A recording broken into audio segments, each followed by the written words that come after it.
Hello and welcome back to another Rush Duel Links deck profile. Today we're taking a look at Psychics, and we have already looked at Psychics, so a lot of this is going to be treading the same ground, but we'll try and keep it kind of concise to try and not just repeat ourselves over and over again. But the last build we did basically focused around maxing out on the Can Melodies and then having maxed out copies of Siesta Torero and Seraph of Darkness to be able to consistently flip monsters face down so we can make good use of Can Melodies' effect to spin one of those cards.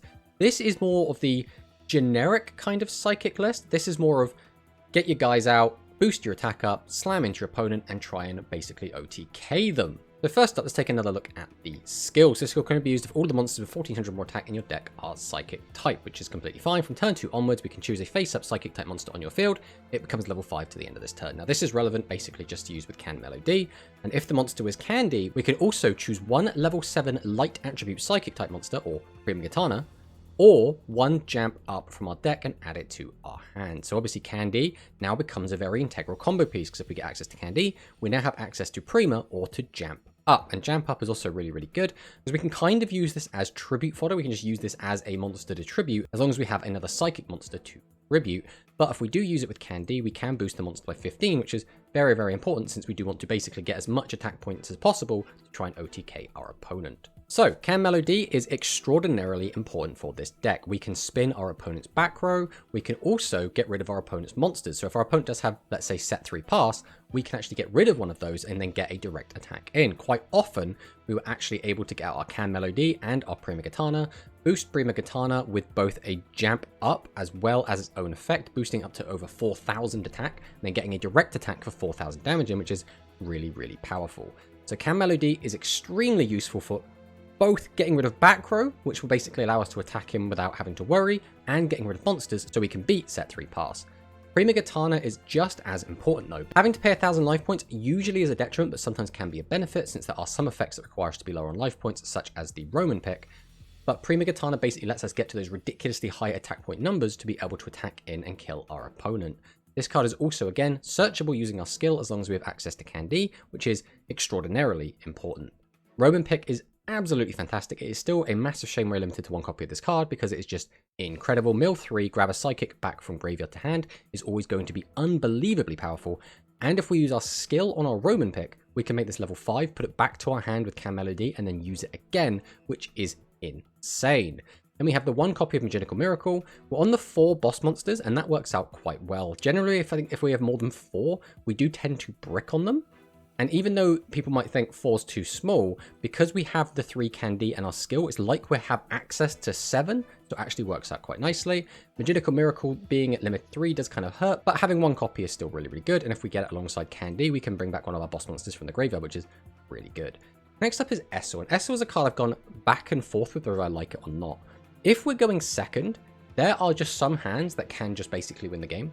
For example, if we go second and we do open Essel and we're able to mill, let's say, a Melody, and then we have access to a Candy and a Jamp check, we basically put ourselves in a really, really crazy position. Being able to basically deal with all 3 of your opponent's back row and then even get rid of one of our opponent's defense position monsters means that we potentially could even OTK our opponent on turn 2 if the stars align. Even if they don't align, generally we can still get like a 4000 attack hit even through set 3 pass, which is really, really powerful. So the combo would basically be summon out Essel, activate Essel effect, mill one of our boss monsters, bring it back. Then we can summon out the Candy, use the skill on Candy, and if we already have the boss, we can search the Jamp up. If we don't, we can just grab the Prima Gitana. We then use Can Melody to put Candy back on our hand and spin one of our opponent's cards, either a back row or a front row, depending on what they've got. We can then normal summon out the Candy, activate the Jamp check to take a look at the other 2 back rows, assuming our opponent still has 2 back row, get rid of them. So now we know all of our opponent's back row, and we know if they can actually stop us, and presumably we should just now be able to play through it. Ideally activate the Jamp check, get rid of the Candy, special summon the Prima, and then activate its effect, and then we'll have 3 monsters that each have plus 900 attack. And ideally, we would also have a Jamp upped Prima Gitana, so it will have the 15 on top of that 9, so that's 24, putting up to 4600 attack and get that direct attack in. If our opponent only had 2 or 1 set monster, that's going to be lethal. If not, we're still at least going to get in for that 4600 damage. So very, very strong combo and very, very hard to deal with. Then we have Rhythmical Performer, a really, really strong card. Send the top card of our deck to the graveyard. Your opponent sends the top card of their deck to the graveyard, and if they milled a spell trap, we get to draw a card. That mill can be useful. Oftentimes we want to get our candy into the graveyard so that we can bring it back with Giastrike. That's basically going to be the primary thing. Sometimes we want to get a boss into graveyard because we can bring it back with Magical Miracle or something like Roman Pick, but for the most part we're just looking at candy unless we can bring it back. But getting a plus is always going to be really, really powerful. So if we are able to mill a spell trap from our opponent's deck and we get that free draw, that's always going to be really, really strong. The one thing with a performer that a lot of people make the mistake of is they'll summon it, gamble on getting a draw, not draw into a boss monster, and then end their turn with this in attack mode. That is something we really want to avoid. Then Boltricorn. Boltricorn is actually incredible in this deck because Boltricorn plus check is a very, very powerful combo. Basically, that lets us deal with all three of our opponent's back row. Now, there are still some situations where this will backfire because we have to use Boltricorn first before we use the Jamp Check, just because Boltricorn has to be the only monster on the field when we use it. But we can use this, hit one of our opponent's back row, then use Jamp Check, and as long as our opponent doesn't have two activatable trap cards as the two cards that we check, which usually they won't, because most people will only be playing Slime and a Legend Trap, so as long as they don't have exactly those two, a lot of the time that will be enough to just deal with all of the back row and then go for our OTK push. So Boltricorn, very, very strong. And then we have a myriad of 1500 vanillas, and these are actually very, very important. So first off, having vanillas is very important to be used with Jamp Check because we need to have a normal monster in order to use check. Second off, having 1500 attack monsters is actually extraordinarily important, and the reason for that is, one, we need to have cards to boost up their attack to actually attack in and kill our opponent, as well as when we're in the Psychic Mirror, we can't allow our opponent to gain too many resources because a Psychic deck that has access to 10 cards is almost certainly going to kill us on the crackback. So we want to have these high attack monsters that can just slam in and attack over our opponent's defense position monsters to deny resources, which is, again, very, very important. As well as the fact, since they have 1500 attack, we'll be taking the least amount of damage from leaving a monster in attack mode. If we were to leave it, say, an Esslin, that's obviously an extra 500 damage that we're taking. But having the 1500s, very, very important. Now for the Legend, first up, Tribute to the Doomed, again, very, very important because this helps us get through set 3 pass. Now, if we combine it with Can Melody, we can basically get rid of 2 monsters, which gets us 2 direct attacks, which is even stronger. But Tribute to the Doomed is also really good for dealing with maximums because this deck on its own doesn't deal with maximums too well. Next up, we have Jamp Up. Again, get out our boss monsters, make them even bigger. Really, really powerful tool. Jamp Check. This is the best back row hate in the entire game. Again, there are some situations where this card can get a bit funky if we don't find normal monsters, or if our opponent has multiple really good trap cards. It still does get a little bit awkward. Other than that, it's absolutely incredible. Then we have Jamp Start. Again, really, really good. We can use this to put our Prima back into our deck so that we can search it with Candy if we've used all of our Prima, which is very, very good. As well as getting Candy back to our hand means we can then use our skill on it, which means we can then search out a boss. It's just such a important combo piece for the deck, and that 1000 life points really does matter, especially in the mirror match against other Psychic decks. A lot of the time we want to just boost our life as much as possible and try and use Prima Katana as little as possible, because whoever has more life points generally will survive the opponent's push and then be able to kill them on the crackback, so it can be very, very important. Then for our traps, Buffered Slime and Widespread Ruin. Widespread because we've already got 2 limit 2, so we can't use Negate Attack. So that's the deck. It's very, very strong. This deck is extraordinarily explosive and extraordinarily volatile. Sometimes you'll open a hand and just go, I don't think I can lose. I think realistically, if we open something like Melody plus Candy plus Check and then just a couple of normal summons, it's really difficult to actually lose. That's like the God Hand, and it is extraordinarily powerful. At the same time, if we sack with Essel, again, extraordinarily powerful and really difficult to defeat. On the other hand, sometimes you'll just open 3-4 spell traps or 2 or 3 boss monsters and just not be able to play the game. So although the deck can really pop off and really destroy through like any board, it also can just crash and burn depending on how you draw. So again, extremely volatile, but extremely fun. But let's have a look at some replays so I can show you what I've been talking about.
You did it!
決めようかラッ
シュデュエル